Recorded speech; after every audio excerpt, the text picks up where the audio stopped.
যখন 5টা সংখ্যা থাকে তাহলে কিভাবে করব? ঠিক ডান দিক থেকে জোড়া করব, করার পরে এভাবে একটা দাগ দেব। প্রথমে 3-এর কাজ করব। তো 3-এর কাছাকাছি এরকম বর্গমূলের সংখ্যা কত হয়? ধরো 1 দিয়ে 1-এর গুণ করলে 1 কে 1 হয়, বিয়োগ করলে কত হচ্ছে? 2 হচ্ছে। জোড়া জোড়া সংখ্যা নামাতে হবে, তাহলে কত নামাবো? 16 নামাবো। নামানোর পরে কি করতে হবে? এই যে 216কে ভাগ দিতে হবে।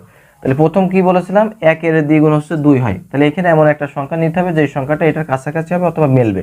দেখো এবার এটার কাছাকাছি সংখ্যা যদি আমরা মনে কর যে এখানে 8 নিলাম, 8 গুণিত 8, 8 8 64, তার হাতে থাকে 6, তাহলে 8 দুগুণে 16, 16 আর 6 22 হয়।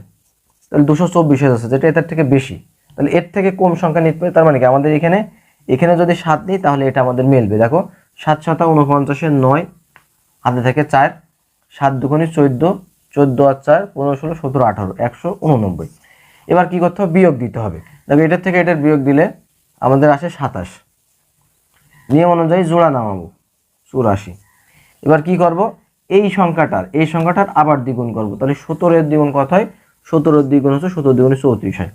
এবার দেখো এখানে এমন একটা সংখ্যা নেব যেটা হয় এটা মিলবে না এর কাছাকাছি থাকবে। দেখো এখানে যদি আমরা 8 নিই তাহলে আমাদের এই সংখ্যাটা মিলে যায়। দেখো 8 8 64, 4 হাতে থাকে 6, 4 8 32, 32 আর 6 হচ্ছে 38, 38 এর 8 হাতে থাকে 3, 3 8 24 আর 3 হচ্ছে 27। এই যে আমাদের মিলে, তাহলে আমাদের এই যে 3 1 6 8 4 এটার বর্গমূলের সংখ্যা হচ্ছে 178। আচ্ছা,